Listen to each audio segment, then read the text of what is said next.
Boa noite a todos, que a graça e a paz do nosso Deus estejam com todos, amém? Alegria poder estar com vocês aqui, compartilhando a palavra. Obrigado, pastor, pelo convite, e que Deus possa falar ao nosso coração. Vamos orar pedindo ao Senhor a direção, que Ele possa nos dirigir nesse momento. Oremos. Pai querido, nós te louvamos e te pedimos nesse momento que a tua palavra fale. A dificuldade, ela faz parte da nossa vida. Queira você, eu, acreditar nisso ou não, eu e você vamos passar por provações e dificuldade. Um dos maiores homens da história do passado estava pregando o evangelho, a igreja enchendo. Passa uma pessoa na rua, vira para a igreja e começa a dizer: fogo, fogo. A igreja lotada com mais de 5.000 pessoas ali dentro daquela igreja.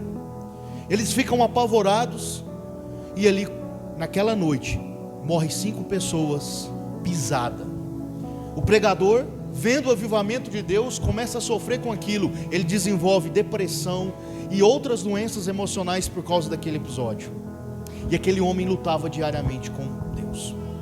Nós temos um livro de um homem que sofre, um homem que perde tudo. Este homem é Jó.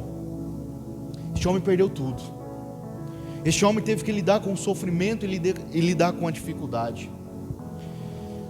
Mas a pergunta a fazer é: o que fazer quando a dificuldade chegar na minha e na sua vida? O que nós temos que fazer? A palavra de Deus vai nos dizer que lamentar é preciso, e é isso que nós veremos no Salmo 13. E eu convido você, se você pode, abra sua Bíblia e juntos vamos ler esses versos. Salmo de número 13. A palavra do nosso Deus vai nos dizer assim: até quando esconderás de mim o teu rosto? Até quando exaltarei em minha alma com tristeza no coração? Irmãos, nós precisamos fazer uma diferença entre lamento e murmuração. Quando nós olhamos para a murmuração, a palavra como um todo, ela significa sussurrar, sendo uma espécie de conversa entre muitas pessoas sobre alguma coisa sem importância, uma espécie de mexerico ou boato, com teor de maledicência, uma espécie de falatório, de uma depreciação, algo que o povo de Israel fez. Se você olhar Números capítulo 14, você vai ver o povo de Israel murmurando contra as autoridades que Deus tinha constituído, contra Moisés, e eles murmuram, reclamam de sua situação, e a consequência da sua murmuração, sabe qual que é? O castigo de Deus. Então a murmuração, ela não tem como objetivo pedir socorro a Deus, mas reclamar de Deus com alguém. Já o lamento é diferente.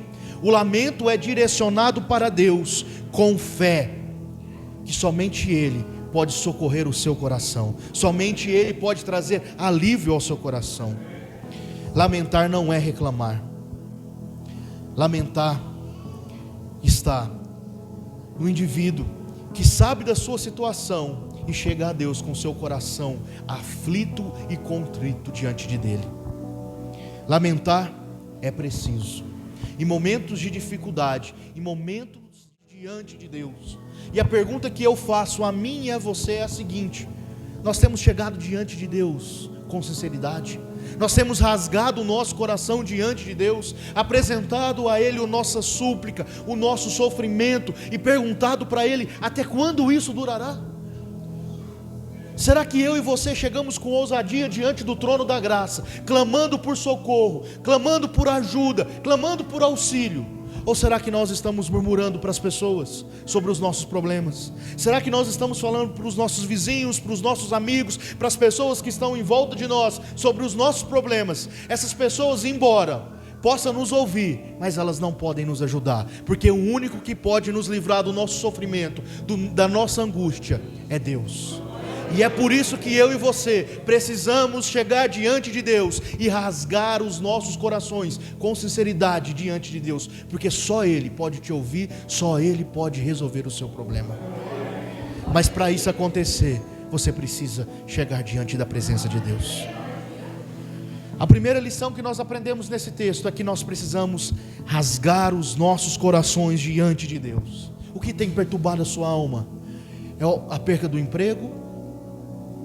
é a aflição que você tem passado com a saúde, eu não sei qual é o problema que você tem passado, mas a palavra de Deus vai nos dizer que nós precisamos chegar diante de Deus, porque somente Ele pode nos livrar. Talvez você está sendo questionado pelas pessoas em volta de você, e essas pessoas talvez estejam questionando: cadê o seu Deus agora?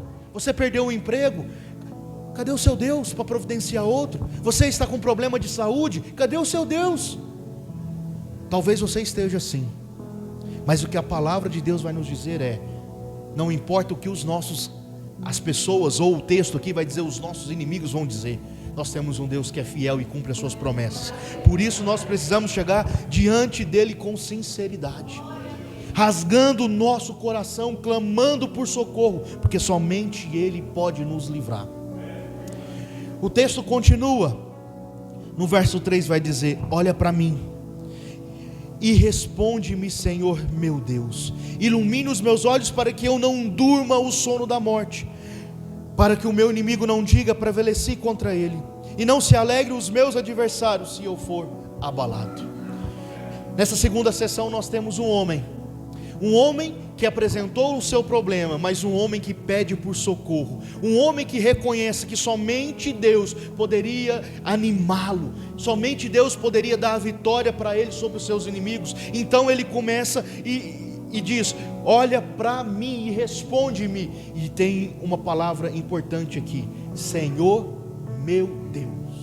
Este homem é servo de Deus, este homem entendia quem ele servia, e ele vai dizer: Senhor meu, pessoal, o Deus dele.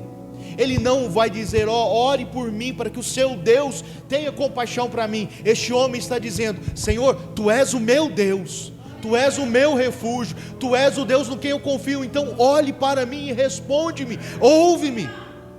Jó também fez isso. Quantos amigos de Jó estavam questionando ele, estavam perguntando para ele, estavam falando: ei, arrependa. Aquele homem questiona os seus amigos, questiona ali aquelas pessoas que estavam diante dele, e Jó, no seu coração, ele olha para Deus com sinceridade, ele busca a Deus e ele busca por resposta. Ele diz: Senhor, ouve-me. E ele pergunta: por que isso está acontecendo comigo? Me responde, Deus. Embora ele não tenha a resposta de Deus, mas aquele homem era servo de Deus e ele cria nesse Deus. Então ele experimentou ter esse Deus pessoal,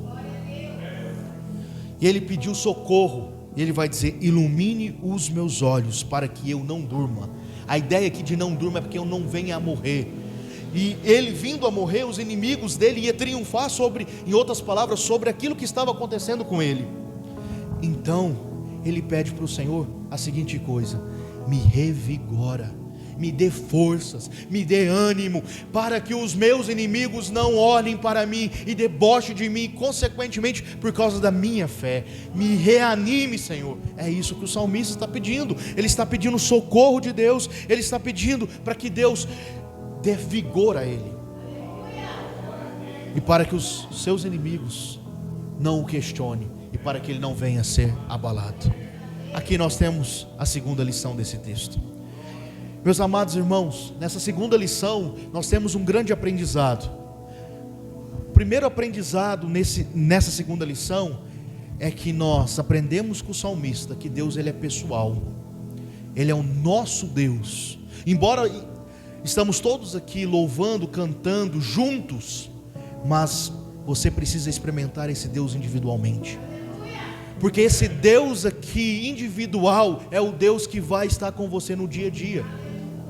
Quando, eu não sei o nome da irmã, mas ministrando aqui, ela disse sobre o socorro do Espírito Santo, que diante das suas lutas e desafios do dia a dia, nós podemos confiar nele, porque esse Deus é pessoal, ele é nosso. Você já experimentou esse Deus? Você já tem experiências com este Deus? Você pode declarar como salmista: este é meu Deus? Uma segunda lição, quando rasgamos os nossos corações diante de Deus, ele vai nos socorrer. Sabe fazendo o quê? Nos reanimando, nos fortalecendo. Você já esteve em oração, clamando ao Senhor, buscando o Senhor, com tristeza no seu coração, e quando você acabou de orar, você saiu dali forte e fortalecido para a batalha? porque o Senhor é quem revigora você, o Senhor é quem te fortalece. Quando nós chegamos diante do Senhor e pedimos a Ele socorro, talvez o seu problema não vai acabar ali, mas você vai ter forças para vencer o seu problema, porque o nosso Deus, Ele nos fortalece, o nosso Deus nos reanima. Diante da dificuldade, esse Deus nos dá força, nos dá vigor. A terceira lição desse salmo inicia no verso 5: quanto a mim, confio na tua graça, que o meu coração se alegre na tua salvação. Cantarei ao Senhor, porque Ele me tem feito muito bem. Depois de apresentar o seu problema, depois de pedir socorro ao Senhor, este homem chega à seguinte conclusão: quanto a mim, eu confio na tua graça. O que esse homem está querendo dizer aqui? E aqui tem uma palavra que ela é muito importante. Na minha versão ela aparece como graça, talvez na sua ela possa aparecer como misericórdia, talvez na do outro irmão, numa outra versão, ela apareça como bondade. Essas palavras não estão erradas, e elas também não são sinônimos, porque cada uma em sua essência, ela traz uma definição. Talvez graça, favor imerecível, misericórdia, é que Deus não me dê aquilo que eu mereça. Bondade talvez está incluído em alguma dessas palavras, um pouco para uma, um pouco para outra, mas nenhuma dessas palavras, ela traz com essência o significado real do texto. O que o salmista está querendo dizer aqui, é que ele está confiando no amor pactual que Deus fez para ele. Em outras palavras, ele está confiando na promessa de Deus, que Deus fez para ele. Quando nós entendemos que este salmo aqui é um salmo de Davi, isso não significa que foi ele que escreveu, mas pode ser dedicado a ele. Isso significa que Davi está dizendo: Senhor, quanto a mim, eu confio na promessa que o Senhor me fez, que o meu reino será um reino eterno, que o meu trono será um trono eterno. Então eu estou confiando na tua promessa. E quando nós olhamos para que a teologia como um todo da palavra de Deus, o que a Bíblia vai dizer desse trono, ela significa que Jesus viria desse trono, que o seu trono seria eterno. E Deus cumpre as suas promessas. Quando Jesus vem em forma de homem, morre naquela cruz, Deus está cumprindo e está dizendo: Davi, o teu trono é eterno. E Davi então ele vai dizer: quanto a mim, eu confio, eu descanso, eu espero que a tua promessa seja cumprida, porque o Senhor é um Deus que fez uma aliança, uma promessa a mim, e o Senhor cumpre. E a ideia aqui do seu amor pactual é que não vai falhar. Quando Deus faz promessas, Ele cumpre. Aí você me pergunta: mas e o povo de Israel? Deus cumpriu. As promessas que Deus fez, algumas eram condicional, mas outras ainda irá se cumprir. Quando Ele voltar para buscar a sua igreja, Ele terá o reino milenar fixado ali na terra. Deus cumpre as suas promessas. E Davi está descansando nisso, e ele está dizendo: que o meu coração se alegre na tua salvação. E aqui há algo importante. Davi confiava na graça, na bondade, no favor imerecido de Deus, no amor pactual de Deus. Ele sabia que Deus iria cumprir, e ele descansa: eu estou salvo e seguro no Senhor. E é interessante que Davi não viu Jesus vindo. Davi não viu não viu e não experimentou o seu reino na sua totalidade, mas Davi ainda reinará. Davi sabe que o seu trono está assentado Cristo, e Ele virá. Davi não experimentou a salvação total, mas ele está com Deus, descansando na eternidade. A igreja também, embora passemos por dificuldades e por provação, nós experimentamos a graça de Deus, regozijaremos na salvação. E o salmista termina: cantarei ao Senhor, porque Ele tem feito muito bem. Ele termina a sua oração louvando ao Deus Todo-Poderoso, cantando a Ele, porque Ele tem feito muito bem, mesmo diante da aflição. Nós cantamos hoje: eu louvarei ao Senhor na alegria ou na dor, porque Ele é Deus. É isso que Davi está fazendo, é isto que eu e você precisamos fazer.